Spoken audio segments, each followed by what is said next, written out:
Ipinagutos ni Pangulong Ferdinand R. Marcos Jr. sa kanyang gabinete na iwasan ang katiwalian kasunod ng iba't ibang issue at umano'y pagkadismaya ng publiko.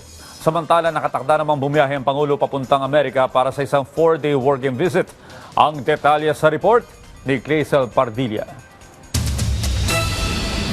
Nakatakdang lumipad si Pangulong Ferdinand R. Marcos Jr.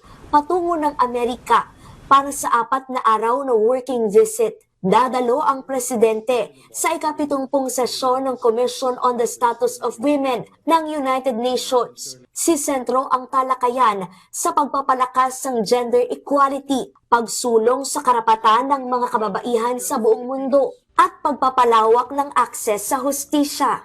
Magbibigay din ang Pangulo ng mensahe sa gaganaping special session ng General Assembly ng United Nations. Makikipagpulong din ang Pangulo sa ilang opisyal ng UN. Magtatagal ang working visit mula March 8 hanggang 11 sa New York, USA.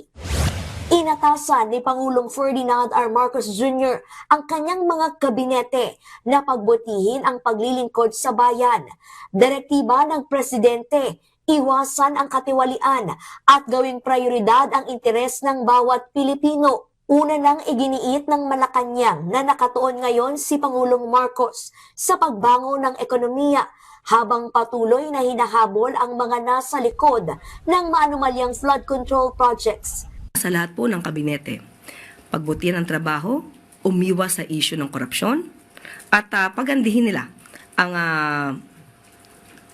interes ng bawat Pilipino sa ating bansa. Sinabi yan ng Malacanang sa harap ng pagkadismaya umano ng publiko kina Health Secretary Ted Herbosa matapos makaladkad sa kontrobersiya ng conflict of interest umano sa pagbili ng bakuna, at Tourism Secretary Cristina Frasco na binatikos naman dahil sa pagbibida umano ng sarili imbes na magagandang destinasyon sa bansa. Kapwa itinanggi ng dalawa ang mga paratang, nananatili naman aniya ang kumpiyansa ng presidente sa kanila. Yan lang man po ay puro espekulasyon. So ngayon po ang dalawa pong kabinete, CABSEC, ay nag-i-enjoy pa rin po sila ng pagtitiwala ng Pangulo. Clazel Pardilla para sa Pambansang TV sa Bagong Pilipinas.